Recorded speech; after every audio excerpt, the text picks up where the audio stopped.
Heavy weights for muscle building and light weight for cutting. This is a very common debate in fitness industry. But actual में golden rule of bodybuilding क्या है for both cutting and bulking? Stay tuned.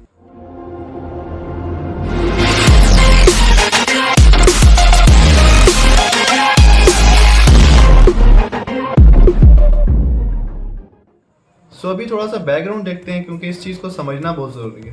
तो इस चीज़ को समझें आप ज़रा, और अगर आपको इन्फॉर्मेशन यूज़फुल लगे तो चैनल को सब्सक्राइब लाजमी कीजिएगा। तो बेसिकली आपके मसल के दो तरह के फाइबर्स होते हैं। एक को हम कहते हैं टाइप 1 यानी कि स्लो ट्विच मसल फाइबर, और एक होते हैं टाइप 2 यानी कि fast twitch muscle fibre.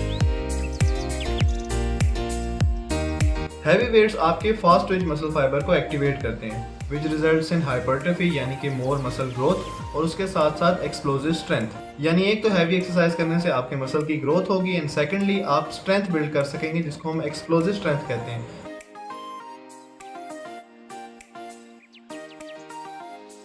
For example आप एक गाड़ी को धक्का लगा रहे हैं, उस वक्त जो आपकी स्ट्रेंथ यूज हो रही है वो एक एक्सप्लोसिव स्ट्रेंथ है, वहाँ पे आपके टाइप 2 मसल फाइबर्स यूज हो रहे हैं। लेकिन ये मसल फाइबर्स फैटीग भी बहुत जल्दी हो जाते हैं, तो आप अपनी एक्सप्लोसिव स्ट्रेंथ को बहुत लंबी देर के लिए यूज नहीं कर सकते होते।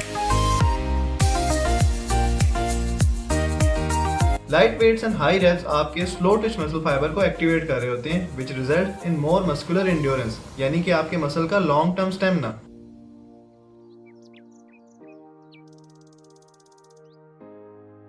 ये मसल बिल्डिंग में उतना इंपॉर्टेंट रोल प्ले नहीं कर रहे होते, लेकिन आपके मसल के लॉन्ग टर्म स्टेमिना में इनका बहुत इंपॉर्टेंट रोल होता है। फॉर एग्जांपल आपको कोई वेट ज्यादा देर के लिए लिफ्ट करके रखना पड़ता है, या फिर जो स्कूल में आपके टीचर्स आपको हाथ ऊपर करवा के खड़ा करवा देते थे, यहाँ आपके स्लो ट्विच मसल फाइबर यानी कि टाइप 1 मसल फाइबर यूज हो रहे होते हैं, और इनको ट्रेन करने के लिए हम यूजली यूज करते हैं लाइट वेट्स और हायर रेपिटेशंस। तो यहाँ हमें ये बात तो समझ आती है कि for muscle building purpose heavy weight is better, लेकिन फॉर फैट लॉस तो वहां पर भी heavy weight is the way to go. And extra calories को बर्न करने के लिए आप किसी किस्म का कार्डियो इंक्लूड कर सकते हैं, जैसा कि HIIT या फिर स्टेडी स्टेट कार्डियो, लेकिन लाइट वेट करने से आपका मकसद अचीव नहीं होगा।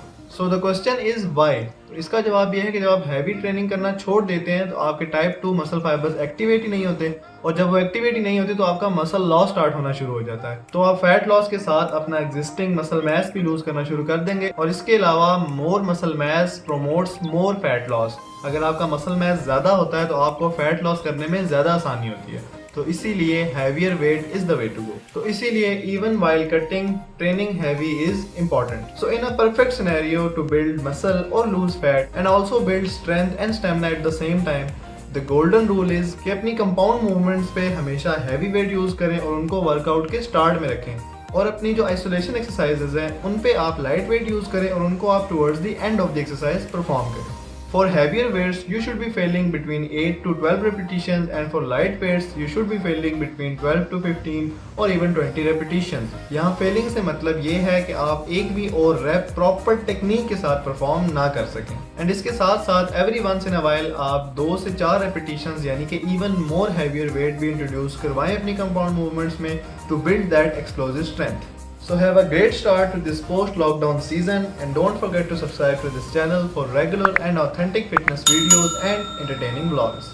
Adios. Eyes in the sky, gazing far into the night. I raise my hand.